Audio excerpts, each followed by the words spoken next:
पूज्यपाद स्वामी जी महाराज ने आज एक ओर तो मानव जन्म की महत्ता की चर्चा की है, दूसरी ओर इंद्रिय संयम पर चर्चा की है। सत्संगति का क्या प्रयोजन है साधक। स्वामी जी महाराज ने एक ही पृष्ठ में बड़े बड़े शब्दों में बताया है। सत्संगति हमें क्या दे देती है। मैं तो समझता हूं कितने अभागे हैं वे जो सत्संगति से पूर्ण लाभ न लेके तो अपनी कामनाएं पूर्ण करने के लिए, करवाने के लिए यहां पधारते हैं। महाअभागे हैं वे जो स्वामी जी महाराज ने आज एक पृष्ठ में लिखा है। यदि आपको पूरा पता न लगा हो तो आज ये पृष्ठ घर जाके फिर पढ़ना, तो आपको पता लगे कि इस वक्त जहां हम बैठे हैं वे कितने जिंदगी के अनमोल क्षण हैं। संत की संगति संत बना देती है, जीवन दान देती है। आज स्वामी जी महाराज ने कहा 16 तप कर जिस प्रकार कुंदन बन जाता है, ठीक इस प्रकार से सत्संगति बार बार आने से यदि निष्काम भाव से सत्संगति में आया जाता है, कुछ मांगे नहीं है, कुछ मिलने की चाह नहीं है, कुछ पाने की चाह नहीं है, निष्काम भाव से सत्संगति की जाती है तो वह जीवन निखर देती है, वह जीवन दिव्य जीवन हो जाता है। ये सत्संगति के लाभ हैं। 1 घंटे की सत्संगति जो इस वक्त हमें प्राप्त होती है, शेष 23 घंटे इसी सत्संगति के लाभ के नशे में साधक चलो व्यतीत हो जाए तो वह जीवन धन्य अति धन्य हो जाता है। अर्थ भी यही है। जिस प्रकार पहले वक्तों में घड़ी को चाबी दी जाती थी सुबह, और उसके बाद 24 घंटे उस घड़ी को कुछ नहीं करना पड़ता था, फिर अगले दिन चाबी देनी होती थी। ठीक इसी प्रकार से ये जो सुबह का सत्संग है, इसी प्रकार का लाभ हमें देता है, दिव्य जीवन जीने की प्रेरणा देता है। धन्य है वह जो इस प्रकार का जीवन व्यतीत करते हैं, और महाअभागे हैं वह 1 घंटे की सत्संगति करके और 23 घंटे शेष अधर्माचरण करते हैं। उन जैसा अभागा कोई नहीं होगा। भाग्यवान है वे जो 1 घंटे यहां से प्रेरणा लेके तो दिन भर प्रेरित रहते हैं कि हमें धर्म के अनुसार चलना है, हमें धर्माचरण करना है। तब सत्संगति का लाभ है। ये 1 घंटे की सत्संगति आपको दिन भर झूठ बोलने का अधिकार नहीं देती, बेईमानी करने का अधिकार नहीं देती, हेरा फेरी करने का अधिकार नहीं देती, ईर्ष्या अभिमानी जीवन व्यतीत करने का अधिकार नहीं देती, ईर्ष्यालु जीवन व्यतीत कटु शब्द, कड़वे शब्द, क्रोधी शब्द बोलने का अधिकार नहीं देती। यदि देते हैं तो आप समझ लीजिएगा कि आपकी साधना निष्फल जा रही है, वह किसी काम की नहीं है। वह कभी आपको देवीय सज्जनों शांति नहीं दे पाएगी, आनंद नहीं दे पाएगी जो सत्संगति सबको देती है। कल स्वामी जी महाराज ने ईर्ष्या एवं पैशुनता की चर्चा की थी, उसके अंतर्गत ईर्ष्या की चर्चा चल रही थी। कल आपके सामने जो दृष्टांत दिया जा रहा था, जो उदाहरण आपकी सेवा में प्रस्तुत की जा रही थी, उसी को आगे आज पूरा करते हैं। कल आप जी ने देखा ये ईर्ष्या ज्ञान मार्ग और भक्ति मार्ग दोनों में बहुत बड़ी बाधा है। आदमी को यूं लगता है कि वह साधना में आगे बढ़ रहा है, लेकिन नहीं, वह पीछे खींच रहा है। ईर्ष्या रूपी जलन शीतलता का स्रोत भीतर विराजमान होते हुए भी आपको शीतलता प्रदान नहीं कर सकता। आपके अंदर ईर्ष्या की अग्नि, और जहां ईर्ष्या होगी साधक सुनो, वहां क्रोध की अग्नि भी उतनी ही जोर से जलेगी। दोनों अग्नियां जलती हैं, और दोनों अग्नियां जलती हैं तो शीतलता का स्रोत वहां है, शांति का स्रोत वहां है, आनंद का स्रोत वहां है। आपको कोई लाभ वह नहीं दे पाते हैं। अग्नि इतने जोर की जल रही है।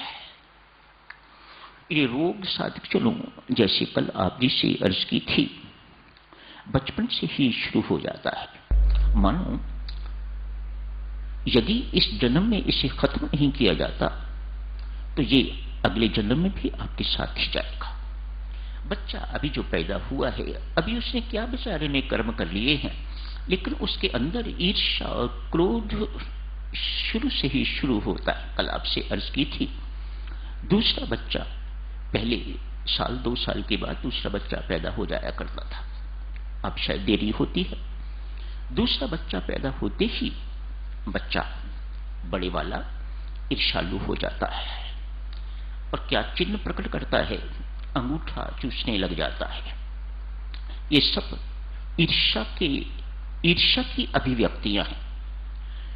बिस्तर गीला करना शुरू कर देता है।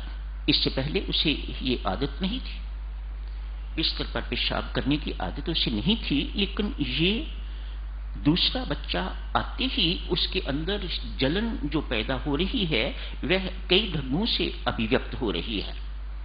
छोटी छोटी बात पर वह रूठने लग जाता है, छोटी छोटी बात पर वह शरारत करता है, दांत पीसता है, काटता है, जिद करेगा, मैं रोटी नहीं खाऊंगा, मैं ये सब्जी नहीं खाऊंगा। सब कुछ खाता था, सब कुछ पीता था, लेकिन अचानक ये क्या हो गया है, ये ईर्ष्या की अभिव्यक्तियां हैं।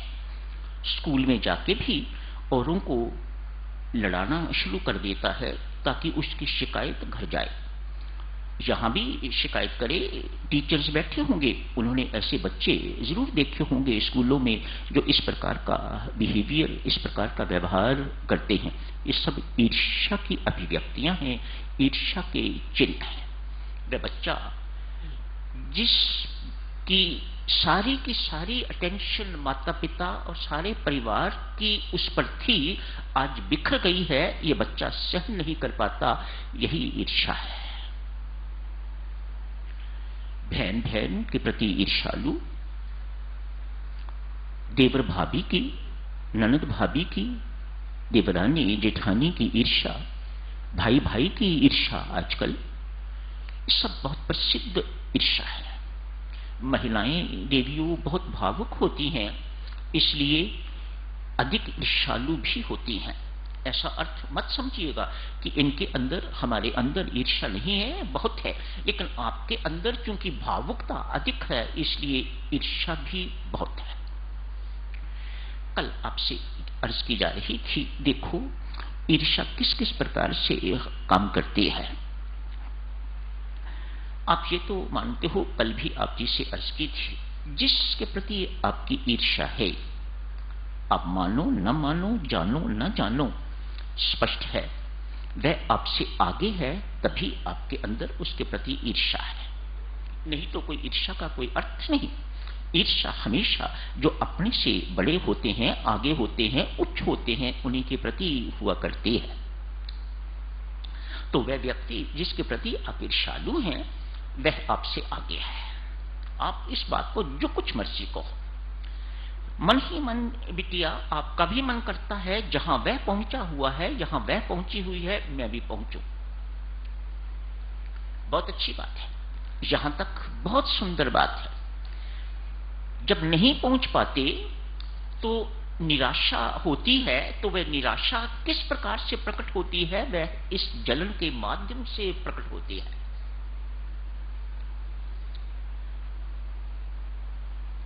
आपकी इनएबिलिटी टू डू सो,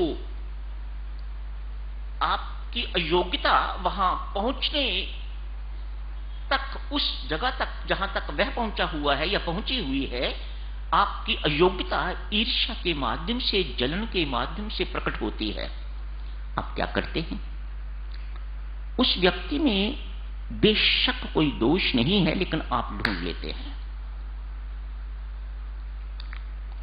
ढूंढ के फिर आपका यह भी मन करता है जो दोष मैंने ढूंढे हैं और भी इन दोषों का समर्थन करें ताकि उसको नीचा दिखाया जा सके। जिस ऊंचाई पर वो है उसे नीचा गिराया सके, ये ईर्ष्या के काम है। होना तो यूं चाहिए देवियों, जहां वह पहुंचा है, पहुंची है, वहां मैं भी पहुंचूं। लेकिन ये हो नहीं पाता, कठिन काम है।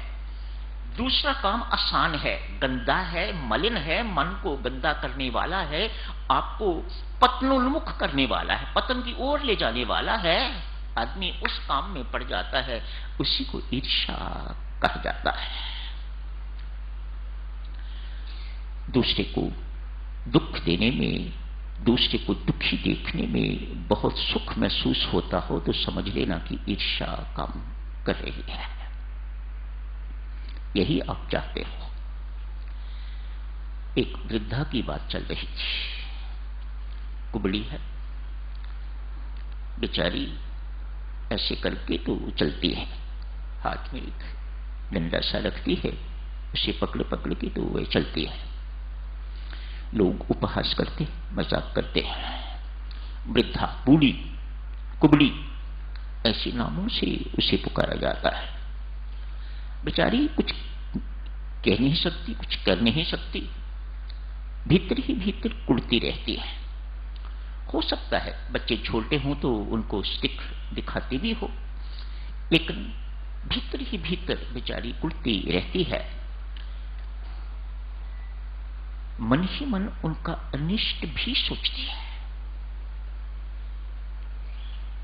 बड़े गंदे चेतन देवियों, ये सच्ची बातें हैं।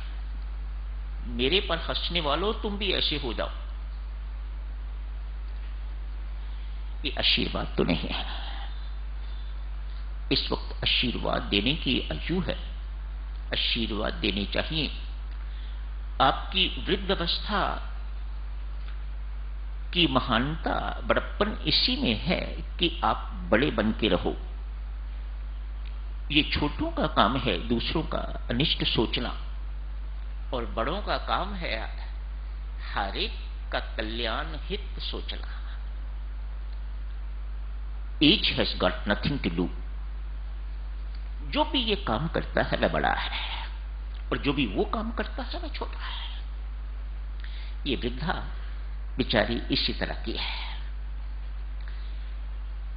संयोग की बात है देवियों सज्जनों, आज इस वृद्धा को देवऋषि नारद मिले हैं। दयालु कृपालु संत ठहरे। लगा बेचारी तकलीफ में है, मेरे हाथ में समर्थ है, मैं इसका सब कुछ ठीक कर सकता हूं। अतएव कहा, माते तू चाहे तो मैं तुझे स्वस्थ कर सकता हूं। एक बार तू हां कर तो ये तेरा कुबड़ ठीक हो जाएगा।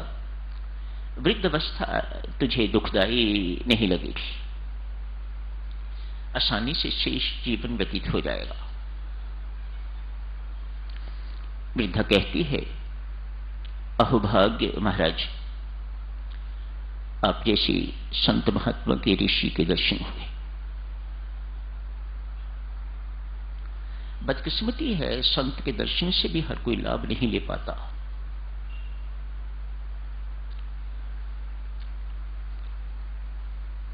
सूर्य के प्रकाश से बाह्य अंधकार, ज्ञान के प्रकाश से भीतरी अंधकार दूर होते हैं।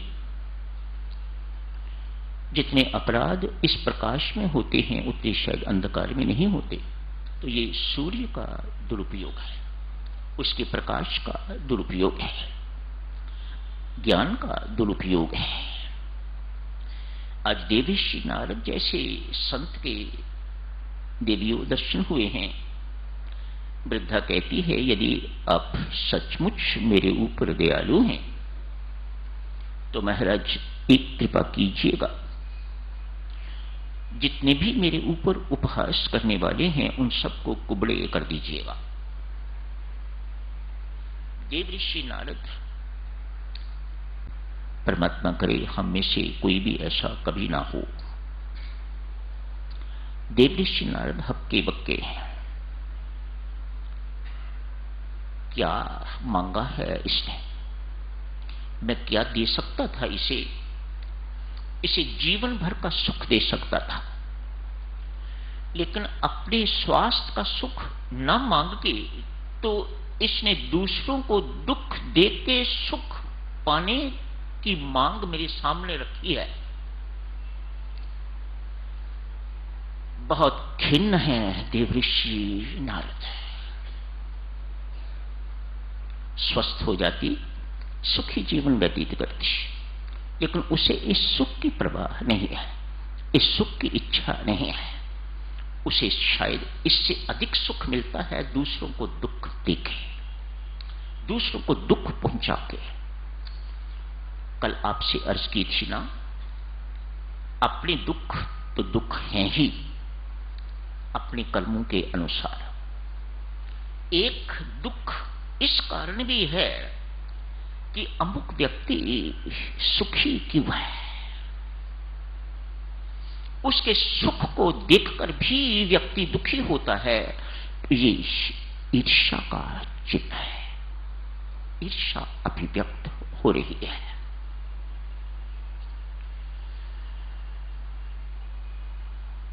कुबड़ी की कथा यहीं समाप्त करते हैं। वाक्य ही वह कुबड़ी निकली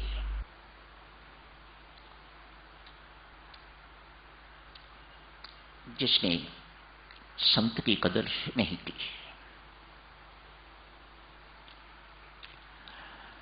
समय तो हो गया है साधुजनों, पर यह चर्चा इतनी सुंदर है,